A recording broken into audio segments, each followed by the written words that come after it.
Class 12th का NCERT solution तो physics की चैप्टर 1 एक्सरसाइज इलेक्ट्रोस्टैटिक्स का इलेक्ट्रिक फील्ड एंड चार्जेस का क्वेश्चन नंबर 2 बैक एक्सरसाइज का टेकअप करने वाले हैं। काफी इंपॉर्टेंट ये सवाल होने वाला है। सबसे पहले डाटा एक्सट्रैक्ट कर लेते हैं। इलेक्ट्रोस्टैटिक फोर्स निकालना है आपको स्मॉल स्फीयर के ऊपर जिसका चार्ज इतना है due to another sphere of charge this is इतना। तो इलेक्ट्रोस्टैटिक फोर्स ऑलरेडी गिवन है इस पर्टिकुलर जगह पे। तो ये देखो, ये कोई चार्ज है हम लोगों के पास Q1 जिसकी वैल्यू किसके बराबर है -0.8 माइक्रो कूलम जो है वो इसकी वैल्यू है। हमें इस पर्टिकुलर चार्ज कितना फोर्स इस चार्ज पे एक्सर्ट कर रहा है जिसकी वैल्यू 0.4 माइक्रो कूलम है। दोनों चार्जेस के बीच में फोर्स गिवन है हमारे पास। कितना फोर्स गिवन है हमारे पास? जो फोर्स की वैल्यू गिवन है वो 0.2 न्यूटन जो है वो वैल्यू गिवन है। आपको डिस्टेंस निकालना है दोनों स्फीयर्स के बीच में। तो r जो है वो डिस्टेंस हम लोग लेट कर लेते हैं। सबको पता है जो फोर्स की वैल्यू है वो कूलम्स लॉ के हिसाब से क्या रहती है 1/4 पाई एप्सिलॉन नॉट। चार्ज कितना हो गया? Product of charges divided by distance between the charges का स्क्वायर लेंगे हम लोग यहाँ पे। तो ये हो गया 0.2। सबको पता है कि जो ये कूलम्स लॉ पे कांस्टेंट होता है उसकी वैल्यू हम लोगों के पास जो है वो कितनी रहती है 9 × 10⁹ जो है वो वैल्यू होती है। इनटू में ये दो चार्जेस ऑलरेडी गिवन है हम लोगों के पास। अब एक चीज याद रखो आप, माइक्रो कूलम बोले तो हमारे पास 10⁻⁻6 कूलम जो है वो होता है। अब 0.8 माइनस का है तो माइनस का 0.8 माइक्रो कूलम बोले तो 10⁻⁻6 मल्टीप्लाइड बाय यहां पे क्या होने वाला 0.4 है तो ये 0.4 टाइम्स 10⁻⁻6 क्योंकि ये भी माइक्रो कूलम है। डिस्टेंस अपने को जो है वो यहां पे फाइंड आउट करना है। डिस्टेंस का स्क्वायर यहां पे हम लोग जो है वो लिख रहे हैं। सबसे पहले नंबर्स लेके अलग से सॉल्व कर लें और 10 पावर्स लेके अलग से सॉल्व कर लें, इजी हो जाएगा उससे। तो इसको भी मैं 10 पावर में कन्वर्ट कर लेता हूं। This can be written as 2/10 which can be written as 2 power -2 × 10⁻⁻1।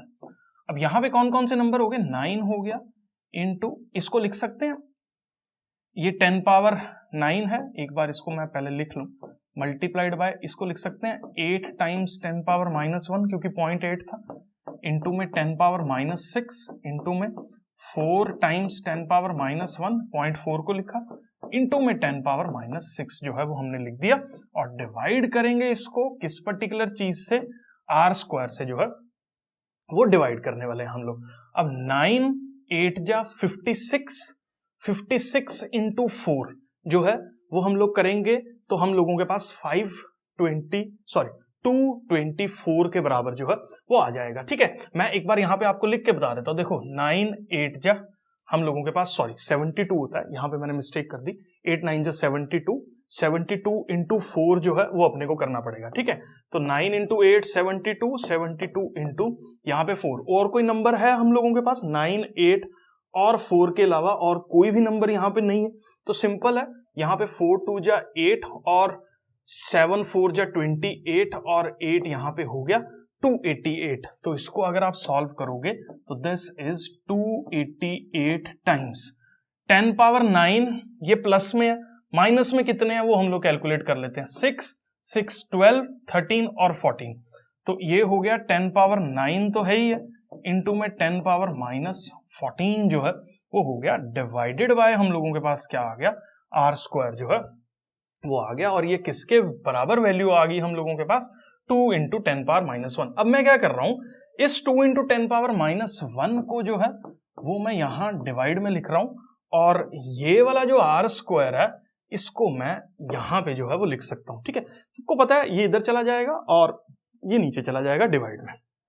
उसके बाद देखो हम लोग सॉल्व करेंगे जब, तो ये हम लोगों के पास 2 पे कटेगा। ठीक है, तो इसको हम लोग कट करके दिखा रहा हूं। 2 1 जा 2 2 1 4 और ये 4 पे जो है वो कट गया। अब यहां पे देखो टोटल खेल क्या खेला जा रहा है। अब ये जब ऊपर जाएगा तो 10⁻+1 बन जाएगा जो कि 9 में ऐड होगा तो 10⁻10 बन जाएगा। 10⁻10 × 10⁻⁻4। ये सारी की सारी पावर्स को सॉल्व करने के बाद मेरे पास 10⁻⁻4 जो है वो बचने वाला है यहां पे। अब ये 12 का स्क्वायर होता है तो r की बात करूं जब मैं, तो ये 12 टाइम्स 10⁻⁻4 का जब मैं अंडर रूट करूंगा तो वो 10⁻⁻² बचेगा। तो यहां से मेरे पास जो डिस्टेंस की वैल्यू निकल के आ रही है वो 12/100 है, विच इज बेसिकली 12 सेंटीमीटर का डिस्टेंस जो है वो दोनों चार्जेस के बीच में होने वाला है। अब क्वेश्चन ये आ रहा है, what is the force on the second sphere due to the first sphere. अब एक चीज आप अपने दिमाग में याद रखो, पहला, this force is attractive in nature. Attractive in nature क्यों है? क्योंकि दोनों चार्जेस आर ओपोजिट। तो जब भी ओपोजिट चार्जेस होते हैं तो हम लोगों के पास जो फोर्स होगा that is attractive in nature. Attractive in nature का मतलब जो ये वाला चार्ज है इस पर्टिकुलर चार्ज को इस डायरेक्शन में अट्रैक्ट कर रहा है, सिमिलरली ये वाला चार्ज जो है इस पर्टिकुलर चार्ज को इस डायरेक्शन में अट्रैक्ट करेगा। क्यों? क्योंकि यहां पे न्यूटन का थर्ड लॉ जो है वो एप्लीकेबल होता है, क्या कि एक्शन एंड रिएक्शन जो है वो हम लोगों के पास क्या रहता है, इक्वल होता है और ओपोजिट होता है, जिस वजह से हम लोगों के पास जितना फोर्स फर्स्ट वाला चार्ज सेकंड वाले चार्ज पे एक्सर्ट कर रहा है वही सेम फोर्स जो है वो सेकंड वाला चार्ज फर्स्ट वाले चार्ज पे एक्सर्ट करेगा, बट डायरेक्शन उसकी जो है वो ऑपोजिट होगी। अगर ये फोर्स इस डायरेक्शन में लग रहा है तो वो वाला फोर्स जो है वो दूसरी डायरेक्शन में 180 डिग्री ऑपोजिट जो है वो लगने वाला है। मैं अज्यूम कर रहा हूं बेटा जी ये पर्टिकुलर क्वेश्चन भी आपको क्लियर है।